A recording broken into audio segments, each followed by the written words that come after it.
Well, hello everybody. Welcome to another video on the 11 Bang Bang channel. I'm your host Ethan Woods, and today we're going to be talking about something that has probably been one of the most hotly debated comments that we have experienced here on the channel. Now, it never fails to happen that occasionally we'll have one of you guys in the comment section will say, well, you guys did a pretty good video except for that's not a 1766 Charleville. That's a 1777. The way we can tell is because it has this rear retaining clip on this rear barrel band.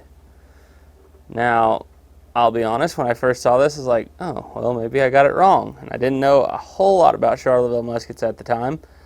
And then I went and I Googled 1766 Charleville, and I went and I looked and I found this image. And this image. And this image. And this image. And this image. Yes, this is based off a 1766 Charleville, and 1766 Charlevilles did have this rear retaining clip. Now, to understand this, you have to realize there's more than just the 1766 Charleville and the 1777 Charleville. There are the 1717 and the 1728 models, which I don't really consider Charlevilles. The 1717 is basically a fusil de chasse with a barrel band and a configuration set for fixing a bayonet. And the difference between the 1728 and the 1717 is that we've added 2 more barrel bands. We now have 3 barrel bands, completely gotten rid of pins. Barrel bands are stronger, they just hold up better. They also make the gun easier to clean. The lock was also modified with a longer frizzen spring and a slightly modified cock design here. Now, there were some sub-variants, such as in 1743 when they replaced the wooden ramrod with a iron rammer, and then in 1746 they got rid of the bridle in the lock. Now, though these were pretty important modifications, really, they weren't important enough to merit a new nomenclature for the gun, so these are all still considered 1728 models, and they made over 375,000 of these. Now let's move on to the 1763. The 1763, after the French and Indian War, they realized that they could make this design a little better.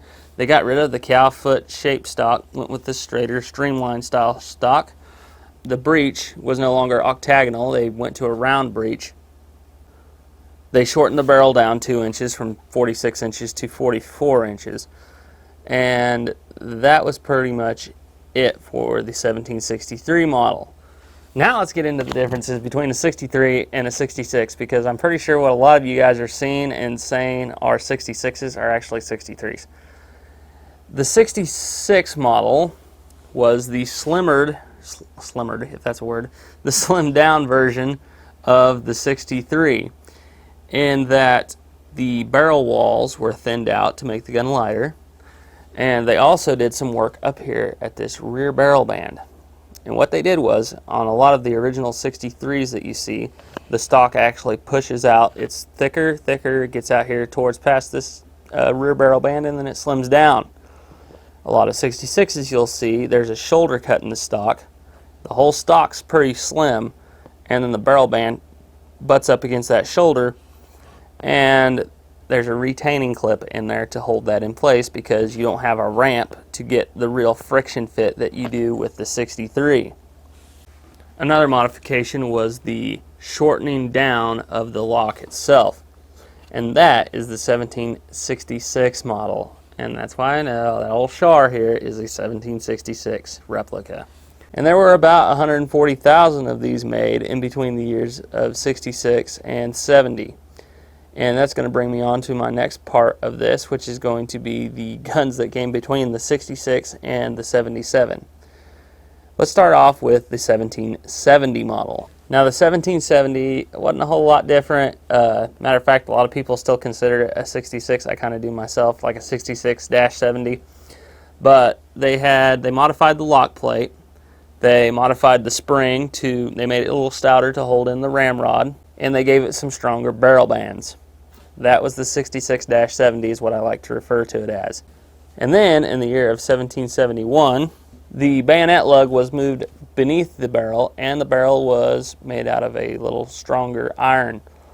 And though these are some pretty important, like I said, differences, a lot of people lump them in the same, I can still lump them in as the 66-70 and the 66-71.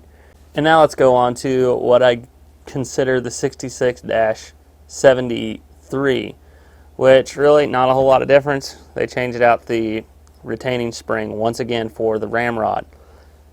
And now we're going to go ahead and we'll move on to the 66-74. So in the model 1774, what they're going to do is they're going to cut the tail on the hammer here, and they're going to square it off. They're also going to trim off the back of the trigger guard, make it a little shorter. Once again, they do some more work with the retaining spring.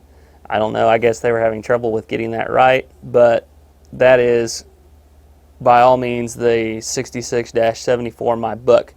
Now there were some other few minor modifications in 76, but they were not enough to merit a new nomenclature, and so this is where the 1 year advances stop in the 66 models. A lot of people like to lump these up as separate muskets. I myself like to keep them in with the 66 because they're some pretty mild changes. So if you want to consider these the same, add on 80,000 because that's how many of these guns were made between the year of 1770 and the year 1776. Now let's move to the 1777. Now the 1777 is in my opinion, when I see it, it's a completely different bird. There's a lot of differences.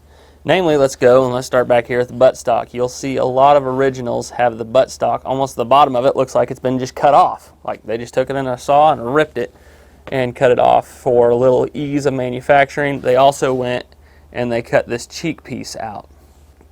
Let's move a little further on up to the lock, and you will see on a 77. Now again, this is where things get a little shady because at this time there are at least 3 different companies making these guns. There's Charleville, Saint-Ancillon, and another one I believe is pronounced Maubeuge. I can't speak French, but I think that's how it's pronounced. And they're all doing kind of different things. So you will see most of them are going to have brass pans that are tilted for better ignition and more corrosion resistance, and some of them are just straight iron pans like a 66. It's kind of weird. And again, on the trigger guard, this is another one of those things that it kind of changes from factory to factory, but most of them technically have the 2 finger guards or finger grooves on the trigger guard tail here. But other than that, they changed up the ramrod a little bit, went back to a trumpet shape, which this one actually already has. It's one thing that's not exactly right on this gun. But other than that, that's pretty much it for the 77. You look at it and you can just tell it's a different musket. So yeah, that's about all I got for you guys today. I'm sure there's going to be a pretty interesting conversation going on down there in the comment section. I'm sure I got some things wrong, but if you guys feel free to go ahead and let me know what you think, just go ahead and put it down there in the comment section. So as always guys, thank you for watching. Trust in God and keep your powder dry. Bye.